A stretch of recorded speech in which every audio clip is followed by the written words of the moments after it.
Hey guys, and welcome back to this channel. In this video, I'll be showing you guys how you can remove and add a background to your videos in CapCut PC.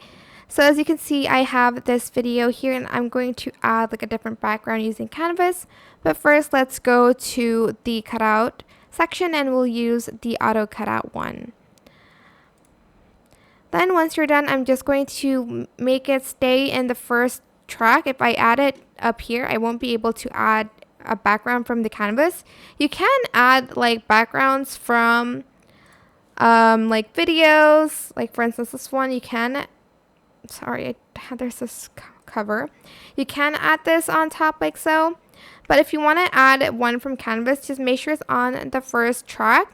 Go to canvas, you can add blur, color, or style. Let's go to the style one and add like a background here. And that is it. Super simple. I hope this tutorial was helpful for you guys. Don't forget to like, comment, share, and also subscribe to this channel if you haven't done that already. If you have any more questions, just leave it in the comment section down below. I will try my best to answer them all for you guys. And if you found this video helpful, please click the thanks button above the description box down below. Thank you so much for watching. Bye!